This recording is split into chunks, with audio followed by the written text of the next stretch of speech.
A walk in the woods leaves a teenager fighting for his sight. I'm thinking, I don't want to go blind. Please don't let me go blind. A construction worker does battle with a deadly worm that's been breeding within him for 30 years. It's very emotional for me because I think I'm really losing him. And an 8-year-old girl is attacked by a hideous organism that makes its nest inside her body. It feels like somebody is tearing at my insides. 3 vicious parasites united by one devastating strategy. They infect their host, then reproduce at terrifying speed. They are all around us. They are deadly. They are the breeders. A parasite is an organism that lives in or on another living creature called a host. They are among the oldest and most successful forms of life on Earth. And like every other organism on the planet, parasites must do one thing to survive: reproduce. All organisms need to breed, and parasites are no different. Part of the reason a parasite needs a host is that's where it's going to reproduce.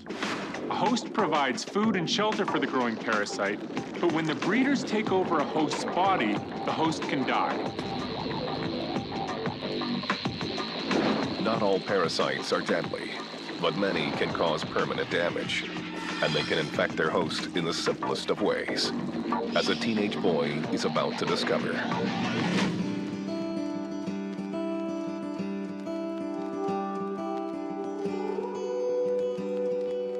In 2005, Kenny Watson is a 16-year-old high school junior living in the rural town of Hardy, Arkansas. I go to school, hang out with my friends, kind of goof off. We have fun. We make it through the day and try to tolerate school since it's not all too exciting to be there. Kenny lives with his mother, Diana. Kenneth is a very easygoing person. He likes to kid. Kenneth is notorious for pulling pranks and tricks and fooling people. He's wonderful at it. But Kenny's happy-go-lucky life is about to be plunged into darkness.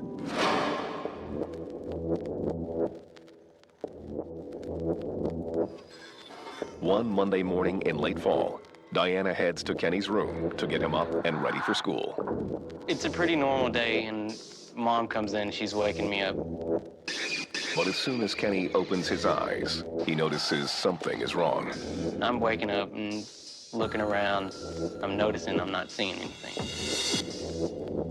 He mentions the problem to his mom, but she isn't sure whether to believe him.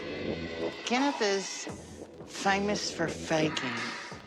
He's pulled quite a number of stunts where he pretended to be ill so he doesn't have to go to school. I just look at him and I told him that your eye is fine, you need to get up. You're not staying home. And she's telling me I better get my butt ready and get to the bus stop because you're going to school.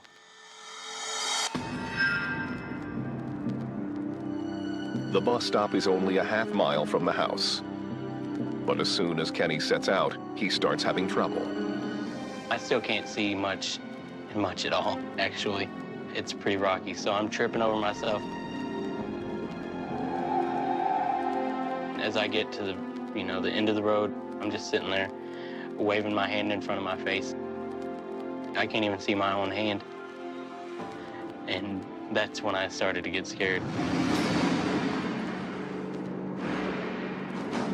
Barely able to see, Kenny turns around and heads home.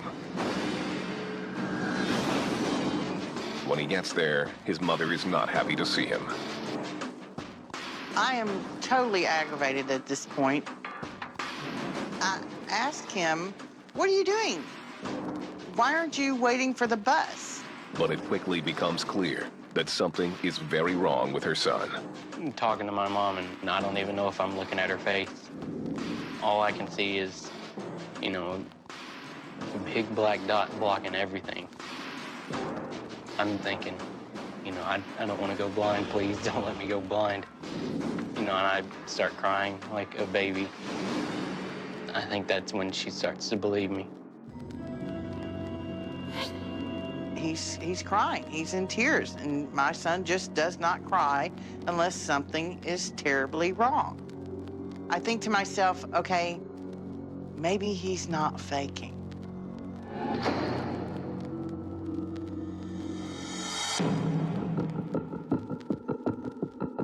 Diana immediately makes an appointment with their family optometrist, Dr. Jerry Ellis.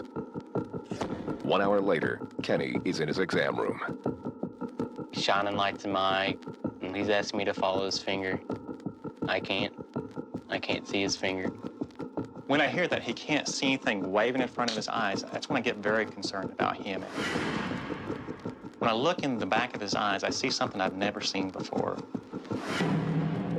Kenny's eyeball is filled with blood. There's a 50-50 chance that he may lose vision permanently in that eye.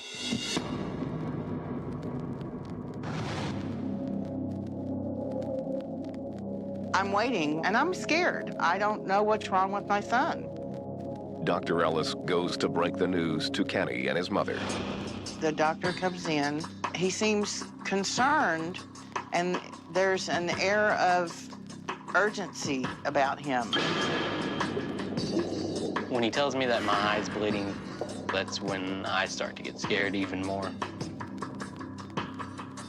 I tell his mother that I don't know what's causing this, but I do know a retina specialist that has the equipment and the expertise to be able to handle this for them. And he asks, how soon can you guys get to Memphis? And my mom looks at him and goes, as soon as you need us to be there.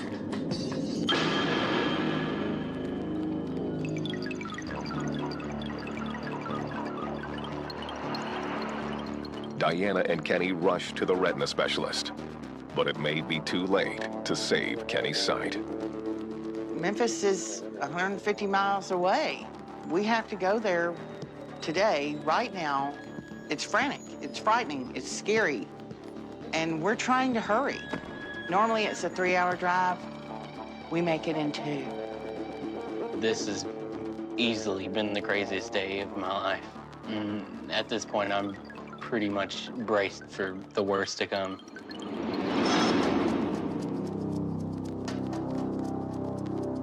Kenny and Diana reach the Hamilton Eye Institute in Memphis. They find retinal specialist Dr. Steve Charles is already waiting for them. He begins by examining Kenny's eye. The damage that we saw in the eye took on 2 characteristics. One was this pocket of hemorrhage. Surrounding that, the otherwise normal retina had this little patchwork quilt of white lines. Dr. Charles shows the images to Diana and Kenny. I can see these white tracks just all over his eye. My heart just sinks. And it looks like there's been something crawling around my eye. The white lines are the clue Dr. Charles needs to solve the mystery. One look, you know instantly what it is. The diagnosis is ocular myiasis. Myiasis is a general term that describes any time that fly larvae infest the human body. They can get in through open wounds, through openings in the skin, or they can be swallowed. When larvae infect the human eye, it causes a condition called ocular myiasis. A fly larva, or maggot, is living in Kenny's eyeball and feeding off his retinal tissue, leaving bloody tracks in its wake. Left unchecked, the maggot will eat Kenny's eyeball. Is this a joke? There's no way I have a maggot in my eye. But it's no joke. Dr. Charles tells Kenny and Diana that time is running out. The fly larva will do damage to the eye. And if there's enough damage, that will remove central vision permanently. My son may not see again out of that eye. It's frightening to think of what my child might have to face. There's only one way to stop the parasite: surgery. It scared me pretty bad. Facing blindness at 16 is horrible.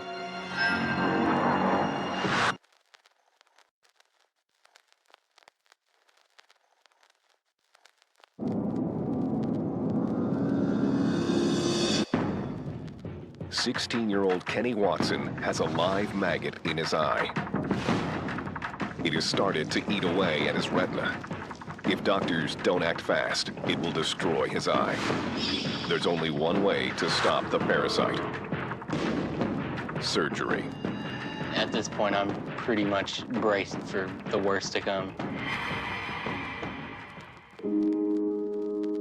As doctors prepare Kenny for the operation, his mother Diana can only look on. I know that he's afraid, and that frightens me. No parent wants to see their child afraid. They're telling me, this is what we're gonna do and how we're gonna do it. The nurses come in and my mom tells me, I'll see you when you get back. The last thing I told my son as they wheeled him away was that I loved him. And I watched and waited while they rolled him down the hall, and then I cried when he couldn't see me because I was afraid.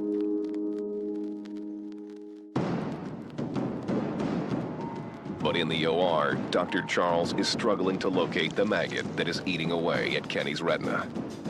The bleeding in Kenny's eye is making it impossible for him to find the parasite. What we knew for sure is that a large hemorrhage was blocking the central vision. The hemorrhage not only blocked the patient's vision, it had blocked our ability to look for the fly larvae. Using a special tube, surgeons suck out the excess blood and at last get an unrestricted view of the parasite.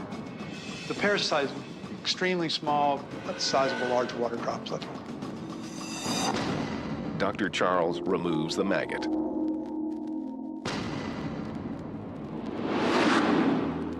But it may be too late to save Kenny's sight. If the fly larva has done sufficient damage, then central vision could be lost forever. Only time will tell how much of Kenny's sight has been lost.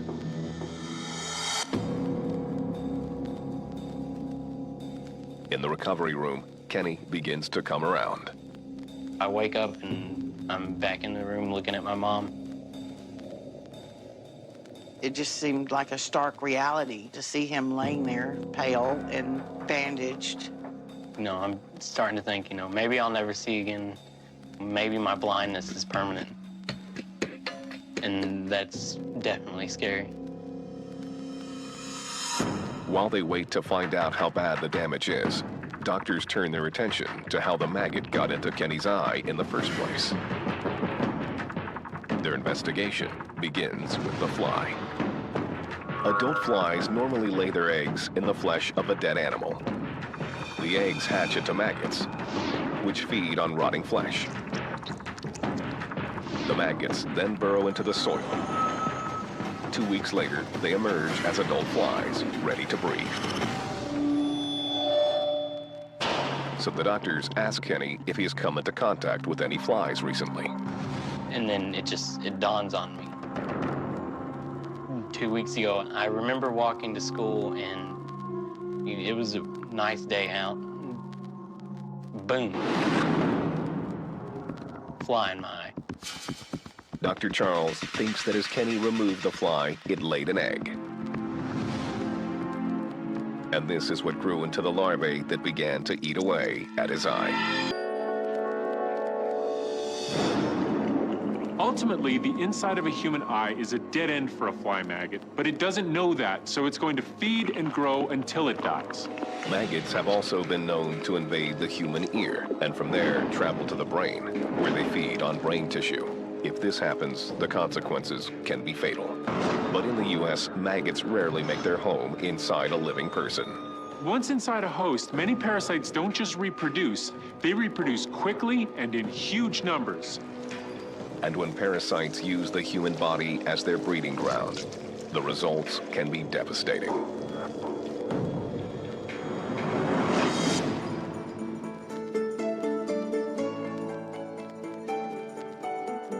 Anna Mora lives in suburban Roselle, New Jersey, with her 2 daughters, Nicole and Veronica, and her husband, Francisco. Francisco is a laborer and the rock that holds their family together. My dad is a very loving father, and he works very hard to support us. Francisco is not only a very hard worker, he's very witty, very funny. He's a very good dad. He made me want to go out and, enjoy everything in life, work hard, but not too hard. Just, live life to the fullest, basically. But this family's perfect home life is about to be torn apart by the horrors of parasitic infection.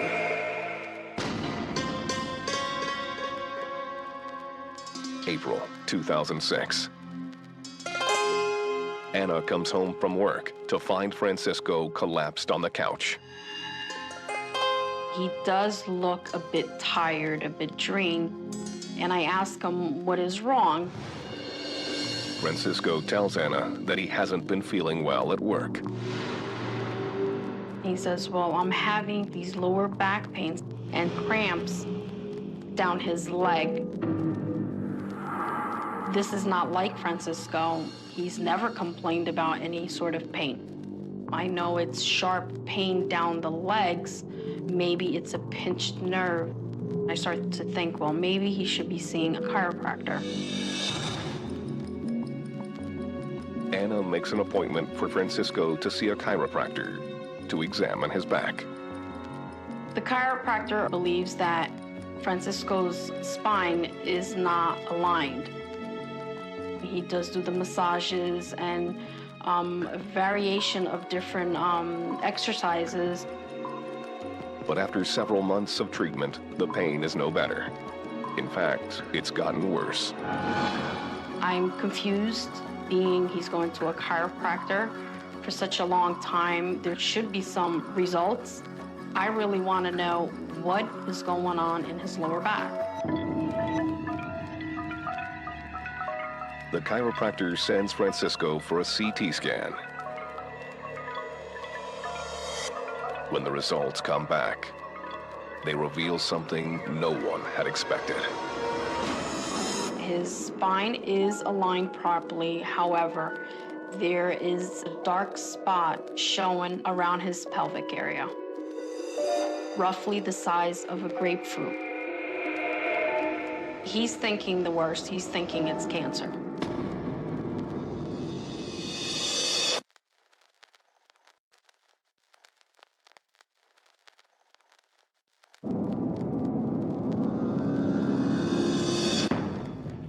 Anna Mora has just received the terrifying news that her husband Francisco has a mass the size of a grapefruit on his pelvis. She knows she must be strong for her family. I'm trying to be the rock. I'm trying to give him strength, and I'm telling him, no matter what, you're gonna have to take it a day at a time. But I do become very concerned, and is this cancer, is it not? That night, Francisco and his wife break the news to their daughters. At dinner, they tell me that Daddy has a tumor, and I was heartbroken. I'm terrified that I'm gonna lose my father, terrified that I might not ever see him again. I'm really scared. For Veronica, the thought that she might lose her father is devastating. We had my Sweet 16 planned out for a while, and I always wanted to dance with my father. That's the one thing that I want out of the whole entire night. I'm scared that he's just not gonna make it. But there is some good news. The doctors believe that the tumor may not be life-threatening, and they decide to monitor the growth to see if it changes in size. They prescribe Francisco drugs to fight the pain. But as the days go by, Anna notices that her husband's condition is beginning to deteriorate. Home life at this point is very stressful. When you have a grown man scream in pain, not being able to move, it's really bad. Francisco is incapable of doing the smallest tasks, including walking. I get very saddened by seeing somebody that could carry the world not being able to at least walk. He's in such bad shape that he can no longer work. It just got to a point where I just couldn't even watch. I just wanted to run to my room and cry. And I did, a lot. I don't want to see my dad go through so much pain.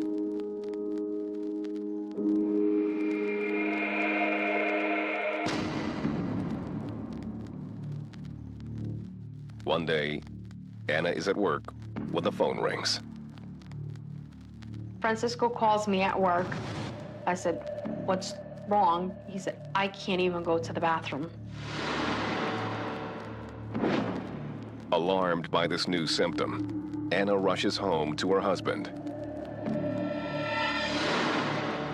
When she gets there, she is horrified by what she finds. Francisco is in agonizing pain. I practically have to carry him into the car.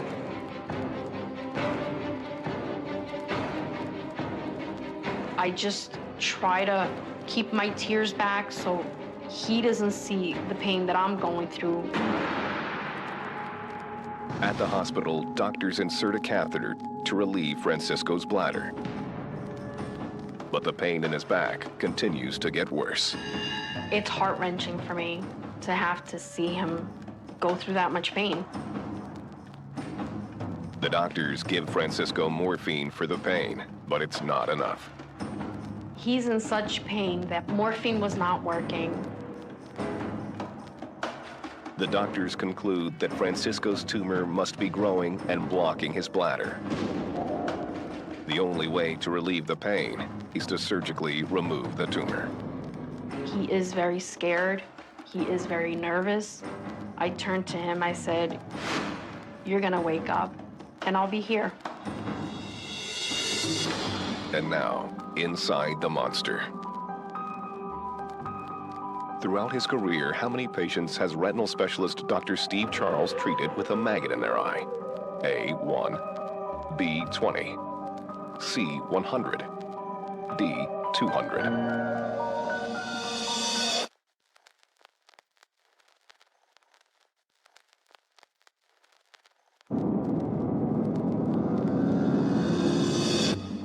The number of patients retinal specialist Dr. Steve Charles has treated with a maggot in their eye is A1. Francisco Mora has been rushed to the hospital with a tumor that has grown so large it is blocking his bladder. His wife Anna is by his side. I feel helpless. I don't know what to do. It's very emotional for me because I think I'm really losing him. In the operating room, surgeons cut into the area around Francisco's pelvis. But as they cut into the tumor, it ruptures, and a strange black fluid begins to leak out. The surgeons send a sample of the fluid to the lab for testing. Analyzing the results is Dr. Christina Coyle, an infectious disease specialist at the Jacobi Medical Center in New York. So when I saw the pathology report and when I saw the CAT scans, I knew immediately what this was. There was no question in my mind. This is a parasitic infection called Echinococcus granulosus. I am out of words.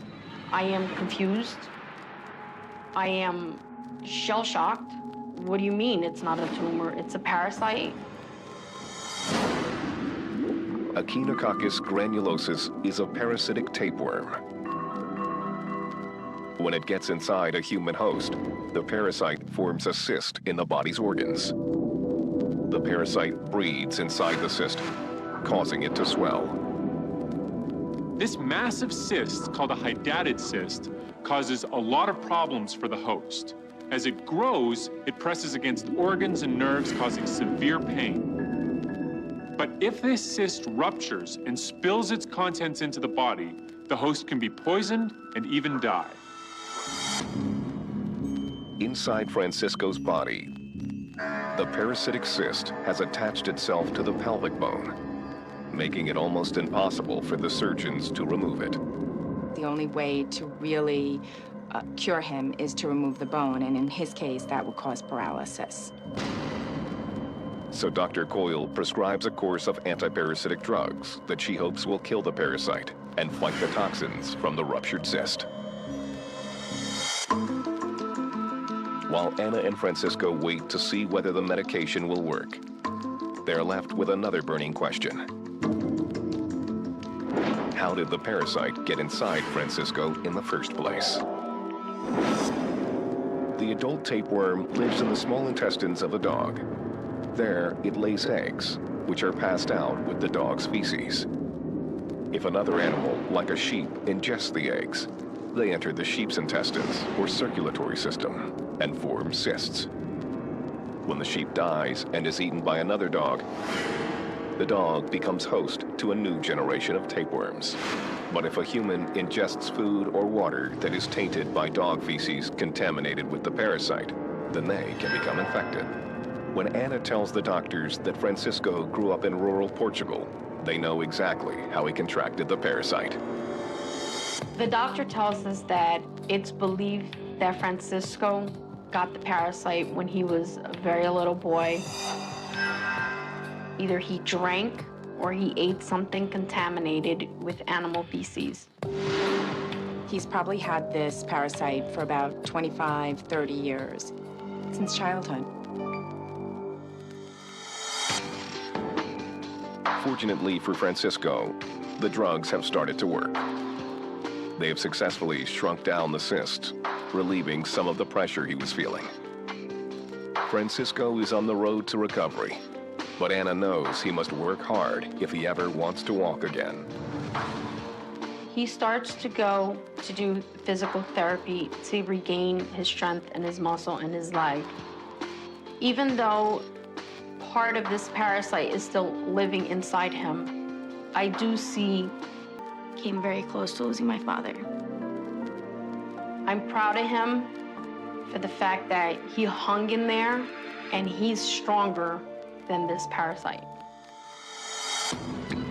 The Echinococcus granulosus parasite is a kind of tapeworm that is found all over the world, but it's most common in rural areas where dogs and sheep are abundant.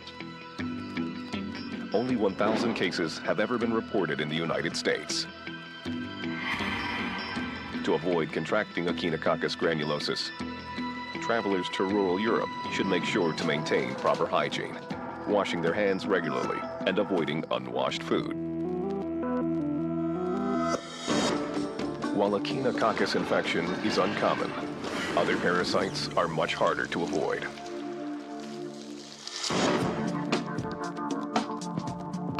In 1995, Stephanie Herring is a middle school student living in the rural town of Perkiomenville, Pennsylvania, with her mother, Nancy. Stephanie is a typical 9-year-old girl. She's very loving, quiet-natured. She has lots of friends. I love going to school and seeing all my friends. I love classes. I am a straight A student. She's very athletic. She hates to be inside. But Stephanie's energetic life is about to grind to a complete halt.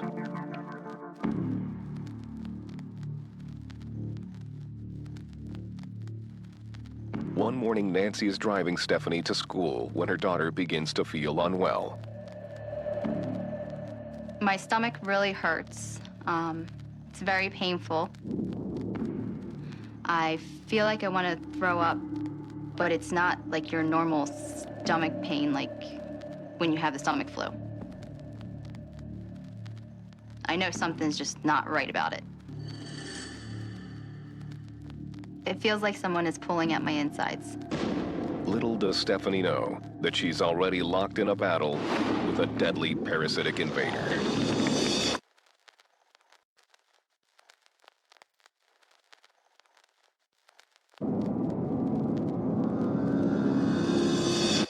Nine-year-old Stephanie Herring is on her way to school when she begins to suffer from excruciating stomach pains. When they arrive at the school, Stephanie is feeling so sick, she refuses to go in. She won't go into the school. So I just say, okay, we're going to turn around and go home. If you feel better in a little while, I'll bring you back. We walk in the house and my mom tells me to go lay on the couch and relax for a little bit. I'm hoping that the stomach pains go away so I can return to school. I don't like to miss school. I like to see my friends. But what is causing Stephanie's stomach pain? I think back to the night before, what we might have had for dinner that would have upset her stomach, but we just had a normal chicken and potatoes dinner, nothing out of the ordinary. Thinking that her daughter has indigestion, Nancy gives Stephanie some liquid antacid. I'm thinking that the medicine's working and I'm gonna feel fine, and I laid on the couch the rest of the day.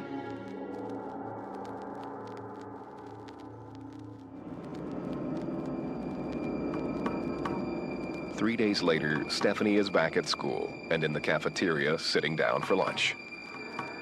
I eat my lunch and my stomach starts to bother me again. It really, really hurts. The pain is getting worse. It's getting to be more of a gut-wrenching, stomach-turning pain. I'm starting to worry what's going on because it's been 3 days and it's still bothering me.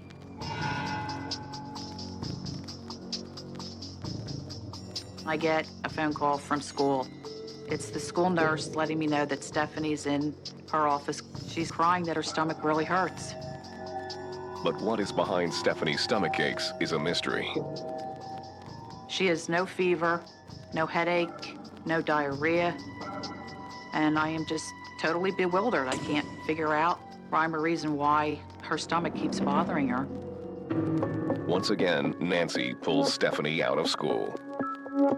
As a mom, I want to help her to feel better, but I can't figure it out.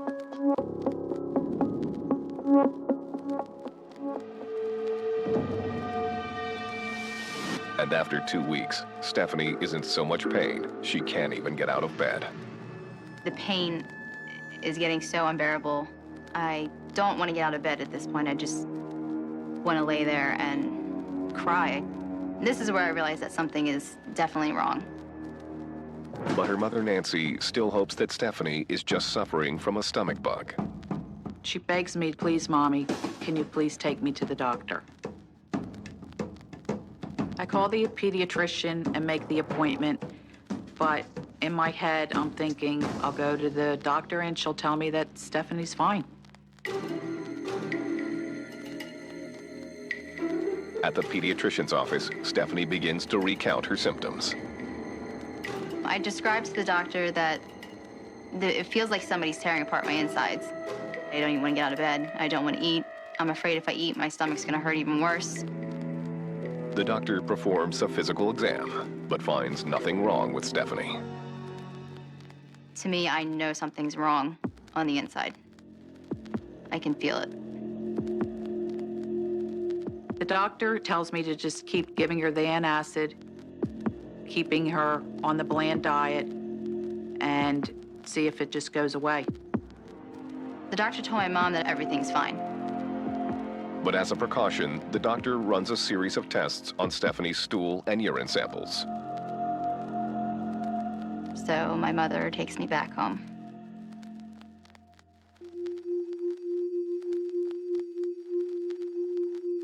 Two days later, Nancy is getting ready for work when the phone rings.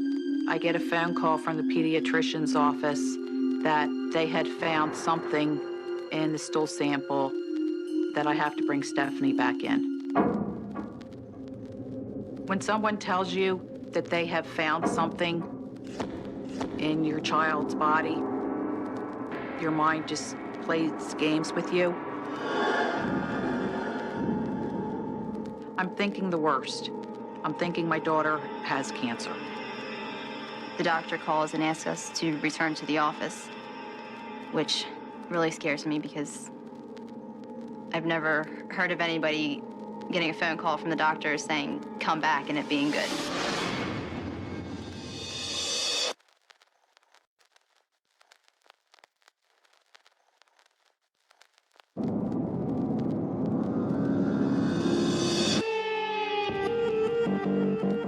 doctors think they have finally diagnosed the cause of Stephanie Herring's crippling stomach pains. Stephanie's mother, Nancy, drives her daughter to the doctor's office to receive the news. I'm worried that I'm going to be really, really sick, and they might not be able to give me anything to make it better. She's telling me, Mommy, I told you something was wrong with me. I told you something was wrong with me.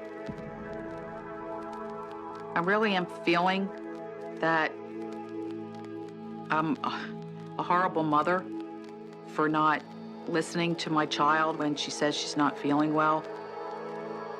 And then I'm thinking, well, does she have cancer? Could she have something wrong with her intestines? I really did not know what to think.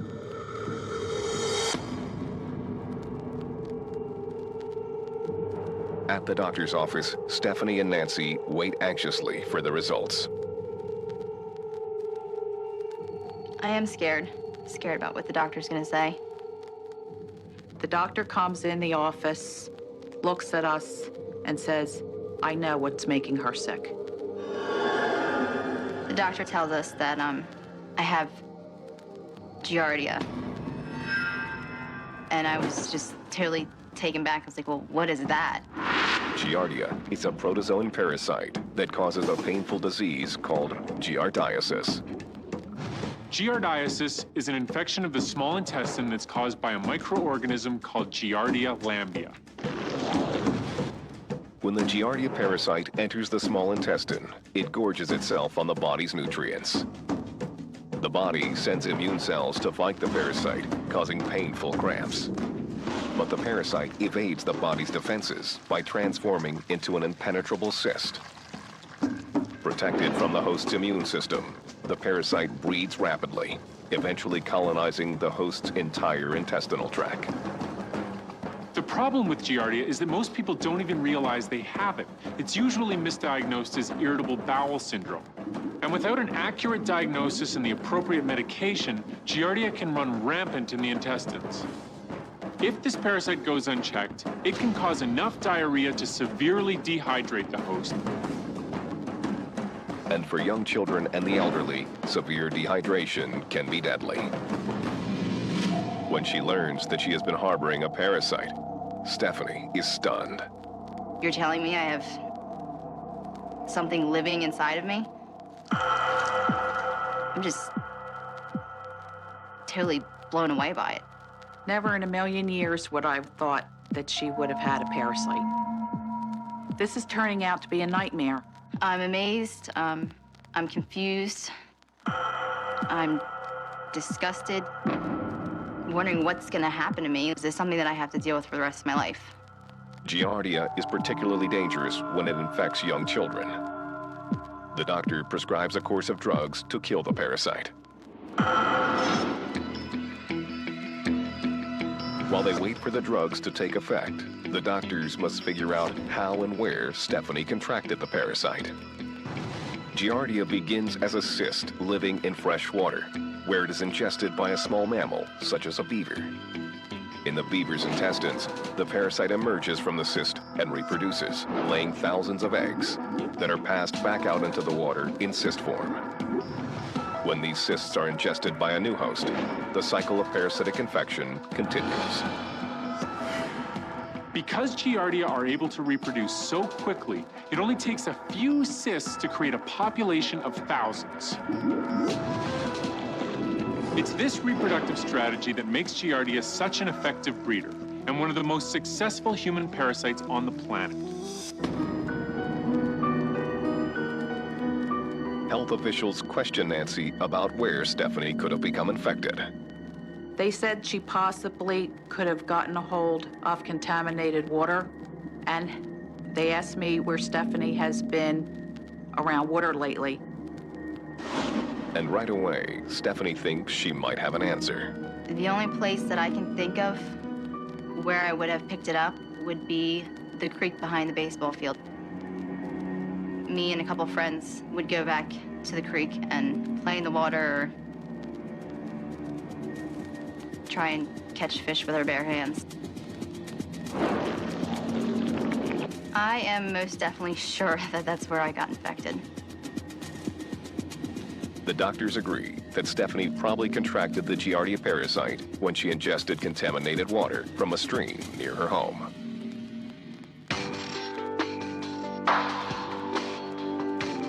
Stephanie continues taking the medication, and after 3 days, her mom, Nancy, notices a dramatic change. After the third day on the medication, she seems perfectly fine. She goes back to her normal routine, and that's it. We never have a problem again. Stephanie has made a full recovery, but for her mother, there is one pain that will not go away. I do feel a little guilty not listening to Stephanie. I should realize that she knows her own body, that when she says she's not feeling well, that she really was not feeling well. It could happen to anybody. That could be some crazy parasite or illness that you wouldn't expect to get just doing a normal everyday activity. Giardia is one of the most common waterborne parasites in the United States. It can be found in recreational and drinking water. The parasite is the cause of up to 25% of cases of gastrointestinal disease in the United States. The best way to avoid infection with the Giardia parasite is to avoid drinking untreated water. Ensure that fruit and vegetables are washed in clean water, and maintain good hygiene before eating and after using the bathroom. And for those that do become infected, there are drugs that can kill Giardia before it kills its host. Part of the reason a parasite needs a host is because a host is where a parasite is going to reproduce. But when the parasites shift their focus from feeding to breeding, they can overrun the host and ultimately kill it. Let me ask you something, and I want you to be honest with yourself. Is it possible that you are unknowingly shortening your life after the age of 70? Making simple, everyday mistakes that millions of other American seniors are making right at this very moment. Now, I'm not talking about some rare disease or a freak accident. I'm talking about something much closer to home. In fact, there is one specific place that 80% of seniors visit regularly. A place that many emergency room doctors I know are now calling a hidden death trap. It's a nightmare that unfolds in plain sight, and what's so terrifying is how normal it all seems. Right up until the moment it's too late. In my years as a family doctor, I've seen a shocking truth that most people find hard to believe. The greatest dangers we face in our later years often don't come from the things we fear the most. They come from our smallest habits, our simple words, and the everyday places we go without a second thought. This isn't just a theory from a textbook. I'm talking about real people. I think about a patient of mine, Eleanor, a wonderful, sharp 73-year-old from Denver. She believed she was doing everything right to stay independent. But in one devastating week, something she said to her doctor, a daily habit she refused to change, and a place she visited every Wednesday, nearly cost her everything she had worked her entire life to build. What happened to Eleanor happens to thousands every single month. But it does not have to happen to you. In this video, I'm here to arm you with the knowledge to stay safe. I will reveal 4 phrases you must stop saying, 4 actions you must stop doing, and 4 places you must never visit alone. And please, make sure you stay with me until the end, because I will reveal exactly which place is that hidden death trap. The information in that final section might just save a life, maybe even yours. Everything I share is grounded in research from world-renowned institutions like Harvard Medical School, the Mayo Clinic, and the CDC. Before we dive in, I truly want to know if Eleanor's story resonated with you, or if you've ever had these worries for yourself or someone you love. Please just take a moment to comment with a simple yes below. It helps show others in our community that they are not walking this path alone. Okay, let's get started. Alright, let's begin with the first part of our guide. 4 phrases you should never say. These are the subtle words that we speak to ourselves and others. Words that can shape our reality in truly dangerous ways. First on our list is a phrase I hear all too often. Number 1, I'm too old to learn new technology. When you say those 7 words, you're doing more than just stating a belief. You're giving your brain a direct command. A command to stop growing, to stop adapting. And your brain, ever obedient, listens. Groundbreaking research from Harvard Medical School confirms something incredible. Our brains can keep forming new connections, new pathways, well into our 80s and beyond. This is a beautiful process called neuroplasticity. But here's the catch. It only happens when we challenge it. When we tell our brain we are too old, we are essentially telling those neural pathways to shut down, accelerating cognitive decline. That feeling of being isolated, confused, or forgetful. It often starts with this simple, self-defeating sentence. In fact, the Harvard researchers found that seniors who regularly engage with new technology have up to 40% better memory retention than those who avoid it. 40%. That is not a small number. I think of my patient, Walter, a 76-year-old retired mechanic from Portland. For 3 years, the smartphone his kids gave him sat in a drawer, untouched. During that time, his family noticed his memory slipping, and he felt increasingly cut off from the world. But then he made a choice. He decided to learn just one new app each week, starting with the weather. Within 2 months, his cognitive test scores improved dramatically. Walter now manages his appointments online and video calls his grandchildren. He proved that age is never a barrier. The barrier is the mindset. So please, let's retire that old, toxic phrase. Replace it with this powerful alternative. I'm discovering something new today. You don't have to be an expert. Just start with 5 minutes a day. Explore one new button on your phone. That small act sends a powerful signal to your brain. We are still growing. If you believe our brains can keep learning at any age, and you're ready to embrace that, please comment mindset below. It's a declaration for yourself and an inspiration for others. Number 2. The doctor knows what's best for me. Now, this one sounds respectful, doesn't it? It sounds like we are putting our trust in the experts. But blind trust can be deadly. As a doctor, I can tell you that the healthcare system is incredibly strained. A physician might see dozens of patients in a single day. We rely on our notes, on our charts, but we are still human. We can't possibly remember every single detail of your unique health journey unless you speak up.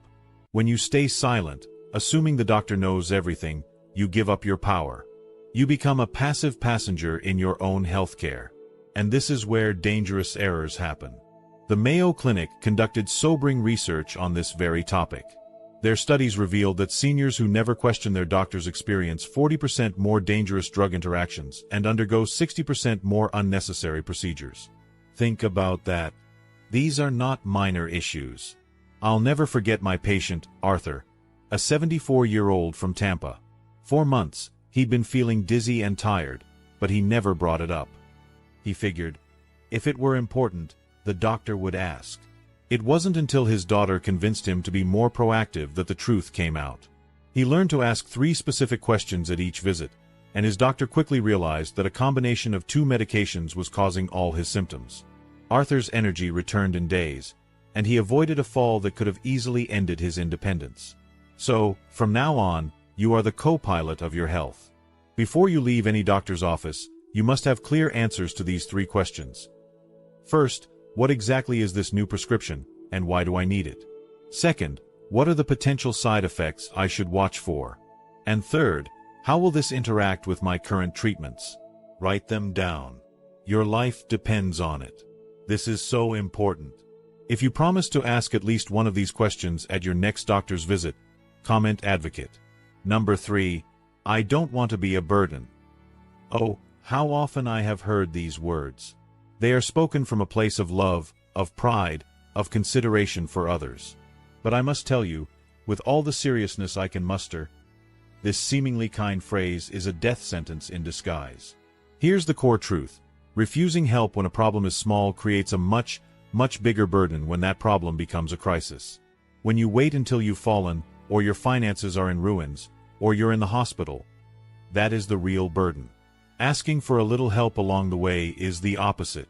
It is an act of preserving your independence. The science on this is absolutely clear. The American Geriatric Society has shown that seniors who refuse help when they need it face 45% higher rates of emergency hospitalizations and have life expectancies that are 30% shorter. Why? Because small, manageable issues, like trouble with groceries, confusion over bills, or feeling a bit unsteady, are allowed to spiral out of control. I think of George, a proud 71-year-old patient from Phoenix. He started having trouble keeping track of his bills, but he was too proud to ask his daughter for help. He didn't want to bother her. Within 6 months, late fees had cost him hundreds of dollars, his credit was damaged, and he was facing eviction notices. A problem that his daughter was able to solve in a single afternoon with automatic payments had become a catastrophe that threatened his home. Please, reframe your thinking immediately. You are not a burden. You are building a team. Your support team. So instead of saying, I don't want to be a burden, I want you to start thinking, I'm building my support team. Identify one person you could call for a ride, one for a household task, and one just to talk to. Reaching out early is the greatest gift you can give to yourself and the people who love you. If you've ever felt this way, you're not alone. Let's change the narrative. Comment team to show your commitment to building support. Number 4, my memory problems are just normal aging. This is perhaps the most dangerous myth of all. Dismissing a change in your memory as just a senior moment can cost you precious years of cognitive health. We have been conditioned to believe that significant memory loss is an inevitable part of getting older. It is not. Here is the vital, hopeful truth. Many of the conditions that cause memory problems in seniors are completely treatable, if they are caught early. This is why ignoring the early signs is so risky. You could be missing the narrow window of opportunity for intervention. Researchers at Johns Hopkins School of Medicine have done incredible work in this area. Their studies show that up to 40% of memory issues in seniors have nothing to do with Alzheimer's or dementia. Instead, they stem from things like vitamin deficiencies, especially B12, undiagnosed sleep disorders like sleep apnea, depression, or even the side effects of a medication you're taking. These are fixable problems. I remember Carol, a 72-year-old retired teacher from Seattle. She came to me because she was starting to forget common words and would lose her train of thought mid-sentence. Instead of brushing it off, she took action. We ran a full evaluation. It turned out she had a combination of severe sleep apnea and a B12 deficiency. After 3 months of treatment, just a CPAP machine and a simple supplement, her memory and focus returned to normal. She didn't have to lose those years of mental sharpness. So, here is your action plan. The moment you notice a change in your memory, no matter how small it seems, report it to your healthcare provider within 48 hours. Keep a small notebook. Write down specific examples, the date, the time, and what happened. This isn't about being paranoid. It's about being proactive. Early detection can preserve your mind for decades to come. This could be a life changer. If you understand the importance of early detection, comment on awareness. All right. Now that we've covered the 4 phrases to eliminate from your vocabulary, let's move on to the next critical area. 4 actions you must never do. These are the daily habits that feel harmless but can lead to disaster. Number 5. Never ignore balance problems or dizziness. Please, hear me on this. Dismissing a moment of dizziness or a feeling of unsteadiness as simply part of getting older is one of the most dangerous mistakes you can possibly make. A fall after the age of 70 is not a minor incident. It is a life-altering and often life-ending event. The statistics from the Centers for Disease Control and Prevention, the CDC, are chilling. Falls are the #1 cause of injury-related death among American seniors. 1 older American dies from a fall every 19 minutes. Your balance is your lifeline, and any problem with it is a red alert warning sign. Here's the core reason this is so critical. Your sense of balance is not just one thing. It's a complex system involving your inner ears, your vision, your muscles, and your blood pressure. Dizziness is never normal. It's your body screaming that something in that system is wrong. The CDC's data shows that even a mild balance problem increases your risk of falling by a staggering 300%.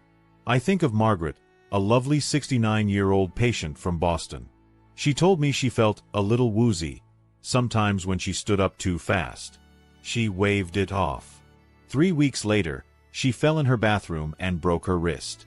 The surgery and months of painful physical therapy that followed were devastating. But the real tragedy? During her recovery, her doctors discovered her dizziness was caused by a simple inner ear condition and a blood pressure issue. both of which could have been easily fixed if she had just spoken up sooner. Do not wait for a fall to be your wake-up call. Starting tomorrow morning, I want you to try 3 simple exercises. Number 1. Stand on 1 foot for 30 seconds, holding onto a counter for support. Number 2. Walk heel to toe across your bedroom. Number 3. Practice standing up from a chair without using your hands. If any of these feel difficult or make you dizzy, call your doctor that very same day. Your next stumble could be your last. Safety first. Comment safe if you'll try these simple balance exercises tomorrow morning. Number 6. Never skip meals or consistently eat alone. In our busy lives, it's easy to forget a meal. Or for many who have lost a spouse or live alone, cooking for one can feel lonely and uninspired. But I need you to understand, after 70, your body cannot afford for you to skip meals. It creates a rapid, downward spiral that can destroy your health. Here's the biological reason why. As we age, our bodies become less efficient at absorbing nutrients from food. This is a natural part of the aging process. It means that every single meal counts. When you skip a meal, your body goes into conservation mode. It starts breaking down muscle and bone to get the energy it needs. This is why malnutrition in seniors is so common and so dangerous. The National Institute on Aging has found that seniors who eat irregularly lose precious muscle mass 40% faster than those who stick to a regular schedule. This loss of muscle leads directly to weakness, frailty, and a much higher risk of falling. Furthermore, eating alone day after day is a major contributor to depression and cognitive decline, which in turn reduces your appetite even more. It is a vicious cycle. I saw this firsthand with Richard, a 73-year-old widower from Milwaukee. After his wife passed, he lost all interest in food. He'd skip breakfast, forget lunch. In just 4 months, he lost 25 pounds he couldn't afford to lose. He was constantly tired and sick. His doctor warned him he was on a path to the hospital. It wasn't until he joined a senior dining program at his local community center that things turned around. The simple act of sharing a meal with others brought his appetite and his spirit back to life. Here is your simple, life-saving plan. First, set 3 daily alarms on your phone labeled breakfast, lunch, and dinner. Do not ignore them. Second, find at least 1 eating companion each week. A neighbor, a family member, a church group. Third, prepare simple, healthy meals ahead of time. Your body is counting on that fuel. Nourishment is key. Comment healthy to make a pact to never skip a meal. Number 7. Never drive when you feel slightly off. We value our independence, and for many of us, our driver's license is the ultimate symbol of that freedom. The ability to just get in the car and go is something we cherish. But that freedom comes with an immense responsibility, especially when we feel even slightly unwell. Getting behind the wheel when you are tired, dizzy, confused, or just not feeling right can turn your car into a deadly weapon in the blink of an eye. What feels like a minor inconvenience, waiting an hour, or asking a son or daughter for a ride, can prevent a lifetime of regret. Here's why this is so critical for seniors. As we age, our natural reaction times slow down. This is a simple fact of life. When you add any level of physical or mental distress on top of that, be it from fatigue, medication side effects, or a simple headache, your ability to process information and make split-second decisions plummets. AARP's research on senior driving safety is eye-opening. They found that reaction times can slow by up to 40% when a senior drives while feeling off. This increases the risk of an accident by a shocking 250%. I think of David, a 70-year-old from Dallas. He felt a bit lightheaded one morning but had a doctor's appointment and didn't want to be a bother. Halfway there, his dizziness got worse. He rear-ended another car at a red light. Thankfully, no one was seriously hurt, but David was devastated. The irony was heartbreaking. His doctor later discovered a simple medication timing issue was causing the dizziness, a problem that could have been solved with a phone call instead of a car crash. So, I'm asking you to make a solemn promise to yourself and to everyone else on the road. Before you start your car, every single time, ask yourself this question: do I feel as alert and focused as I did when I passed my driving test? If the answer is anything other than an absolute yes, please find another way. Keep the number of a taxi service in your wallet. Your pride is not worth a life. This one can save lives. Comment alert: if you promise to always do this self-check before driving. Number 8. Never isolate yourself from social connections. Of all the health advice I could give you, this might be the most important. Withdrawing from friends, family, and community after the age of 70 is more dangerous to your long-term health than smoking a pack of cigarettes a day. It is more dangerous than obesity. It is more dangerous than high blood pressure. That may sound like an exaggeration. It is not. It is a scientific fact, proven by one of the longest-running studies in history. The Harvard study of adult development has followed people for over 80 years, and its conclusion is undeniable. Strong social connections are the single greatest predictor of a long, healthy, and happy life. Here's what happens in your body when you're lonely. Your brain interprets social isolation as a constant, low-grade threat. This triggers a chronic stress response, flooding your body with hormones that damage your cardiovascular system, weaken your immune defenses, and literally accelerate the aging of your cells. Loneliness is a silent killer. I saw this with Edward, a 74-year-old retired engineer. After his best friend moved away, he gradually stopped going to his weekly poker game, and then he stopped attending church. He told his family he just didn't feel like it. Within 6 months, he was sleeping poorly, he was constantly anxious, and his memory was getting foggy. His daughter finally convinced him to volunteer at the local library, just 2 hours a week. The change was remarkable. Within 2 months, his mood, his sleep, and his mental sharpness had all returned. The medicine he needed wasn't in a pill bottle. It was a connection. So, I want you to treat your social life with the same seriousness as a medical appointment. Schedule one meaningful, face-to-face social interaction every single week. It must last at least 30 minutes. Coffee with a neighbor, a senior center activity, a church service. Put it on your calendar and make it non-negotiable. Connection is powerful medicine, and it's available to you starting today. Connection is medicine. Comment friend if you will schedule a social call or visit this week. We've now covered what not to say and what not to do. Finally, we arrive at our last, and perhaps most crucial, section. For places you must never go. Alone. These are the environments where your risk skyrockets. Number 9. Never go to medical appointments alone. Going to a doctor's appointment can be stressful. You're often worried, you're trying to listen intently, and you're being given a lot of complex information. It is nearly impossible for anyone, at any age, to process and remember all of it correctly on their own. When you attend an appointment alone after 70, you are putting yourself at a significant disadvantage. Your health and safety are on the line. Here is the core problem. Under stress, our ability to retain information plummets. Add in complex medical terminology and multiple instructions, and it's a recipe for misunderstanding and error. The research from the Johns Hopkins Patient Advocacy Institute is stunning. They found that seniors who attend appointments by themselves retain only about 30% of the important information discussed. 30%. But when they are accompanied by a family member or a friend, that number jumps to 85%. That advocate, that second set of ears, is your most important safety net. They are 70% more likely to catch potential medication errors and ask critical follow-up questions. I remember Susan, a 71-year-old from Phoenix. She went to her cardiologist alone and thought she understood her new treatment plan perfectly. But she had misheard a critical instruction about her blood thinner dosage. She ended up taking twice the recommended amount for 2 weeks. It was her daughter, at the follow-up visit, who caught the error.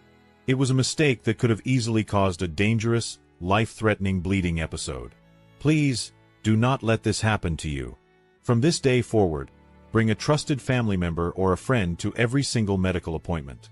If no one can physically be there, ask the doctor's office if you can record the visit on your smartphone, or have a family member participate remotely via speakerphone. Prepare a list of questions beforehand and have your advocate take detailed notes. Your health is simply too important to navigate by yourself. You deserve the best care. Comment support if you'll bring someone to your next appointment.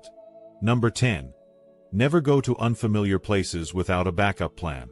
Exploring a new place can be exciting, A new doctor's office across town, a different shopping center, or a social event in a neighborhood you don't know well. But that novelty also comes with a hidden risk. Venturing into an unfamiliar location without a simple safety plan can turn a minor incident into a major emergency. Here's why unfamiliar environments are so challenging. They lack the built-in safety cues our brains rely on. We don't automatically know the layout, where the stairs are, if the pavement is uneven, or where to find help if we feel unwell. This uncertainty puts our brains on high alert, consuming cognitive resources and increasing our risk of an accident. The National Institute on Aging has studied this extensively. Their research shows that seniors are 300% more likely to fall or become disoriented in an unfamiliar setting compared to a familiar one.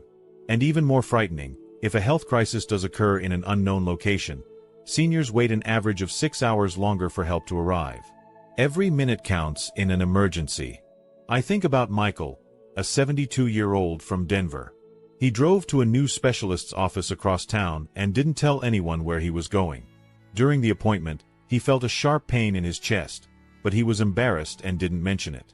He decided to just drive home. He collapsed in his driveway 3 hours later. The paramedics later explained that his heart attack could have been treated far more effectively if he had gotten help immediately when the symptoms first started, back at the doctor's office. This is entirely preventable with a simple backup plan. Before you visit any new location, share your exact destination, your planned route, and your expected return time with at least 2 people. Download a location sharing app on your smartphone and activate it. And carry a small card in your wallet with your emergency contacts and any major medical conditions clearly listed. Never assume help will be there. Plan for it. Preparation is power. Comment plan if you'll start sharing your travel plans. Number 11. Never go to crowded events during peak illness seasons. Remember, at the beginning of this video, I mentioned a hidden death trap that 80% of seniors visit regularly. For many, this is it: crowded indoor gatherings during the holidays, flu season, or other periods of peak illness. A grandchild school play, a holiday concert, a packed church service. These events, filled with joy and community, can also be perfect breeding grounds for life-threatening infections. As we age, our immune systems naturally become less robust. This is a process called immunosenescence. It means our bodies are not as effective at fighting off viruses and bacteria as they were when we were younger. An infection that might just be a common cold for a 30-year-old can quickly escalate into pneumonia or severe bronchitis for someone over 70, often requiring hospitalization. The Centers for Disease Control and Prevention, the CDC, is very clear about this risk. Seniors are 5 times more likely to develop severe complications from respiratory infections. Their research shows that viruses can spread 400% faster in crowded, indoor environments. The temporary enjoyment of a crowded event is simply not worth risking weeks in a hospital or permanent damage to your lungs and heart. I saw this tragedy unfold with Betty, a 73-year-old from Chicago. She insisted on attending her grandson's crowded indoor graduation ceremony in December, despite her daughter's concerns. 3 days later, she had what seemed like a simple cold. But it rapidly worsened into a severe case of pneumonia that put her in the hospital for 2 weeks. Her doctors were blunt. Her immune system just couldn't handle the viral load from that environment. So, you must be strategic. Plan your social calendar to avoid large, indoor gatherings from November through March, when respiratory infections are at their peak. When you absolutely must attend, try to sit near an exit for better air circulation, avoid shaking hands, and wash your hands the moment you get home. Your most powerful defense is prevention. Your health is your wealth. If this was a surprising wow moment for you, comment prevention. Number 12. Never go to high-risk areas without support. Our final point is about recognizing and respecting the high-risk areas we encounter every single day, often within our own homes. These are the places with stairs, wet surfaces, uneven pavement, or poor lighting. A moment of overconfidence or distraction in one of these zones can lead to a fall that ends your independence permanently. Here is the hard reality. Our bodies change after 70. Our balance is less steady, our vision may not be as sharp, and our reaction times are slower. This means that an environment that was perfectly safe for us at 50 can become a minefield at 75. What might have been a small stumble in the past can now result in a fractured hip or a head injury. Emergency room data tells a sobering story. 60% of all serious fall injuries in seniors happen in these predictable, high-risk environments. And the consequences are severe. Research shows that seniors who fall in a high-risk area, like on a set of stairs, are 400% more likely to require surgery and 200% more likely to lose their ability to live independently compared to those who fall on a level surface. I'll never forget Frank, a 75-year-old from Atlanta. He decided to grab something from his basement storage area on a rainy day when the wooden stairs were just slightly damp. He wasn't rushing. He wasn't being careless. He just slipped. He fell down 3 steps and fractured 3 ribs. It required emergency surgery and 6 weeks of recovery, during which he couldn't live on his own. He told me later, "Nothing in that basement was worth this." So please, take a walk through your home today and identify every high-risk area. Install bright lighting, secure handrails, and non-slip surfaces wherever possible. And always use the assistive devices that are there to protect you. Use the handrail on the stairs. Use the grab bar in the shower. Even if you think you don't need it in that moment. Make your environment safe before it makes you unsafe. Let's make our homes a sanctuary. Comment home, safe home.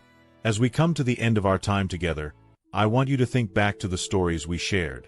Remember Eleanor from Denver? And Walter, the retired mechanic? And Frank, who had that terrible fall on his basement stairs? They faced challenges that many of you might recognize in your own lives. Simple mistakes are born from habit, pride, or just not knowing the risks. But the most important part of their stories isn't the mistake they made. It is the simple, powerful choice they each made to change. Today, because of those small changes, they are thriving. They are living with more confidence, more safety, and more independence than they thought possible. Their stories prove that it is never too late to take back control. The message today, my friends, is a simple and hopeful one. Your 70s, 80s, and beyond can be your most empowered and independent decade yet. This isn't about avoiding life or living in fear. It's about embracing life wisely. You now have the knowledge. You have the power to choose which path you'll take. So, as we wrap up, I have one important question for you. Knowledge is only powerful when we put it into action. What is the one small commitment you are making to yourself or for a loved one after watching this video? It could be as simple as, I will try the balance exercises tomorrow morning. Or, I will ask my daughter to go with me to my next doctor's appointment. Or even, I will call a friend I haven't spoken to in a while. Please, share your personal commitment in the comments below.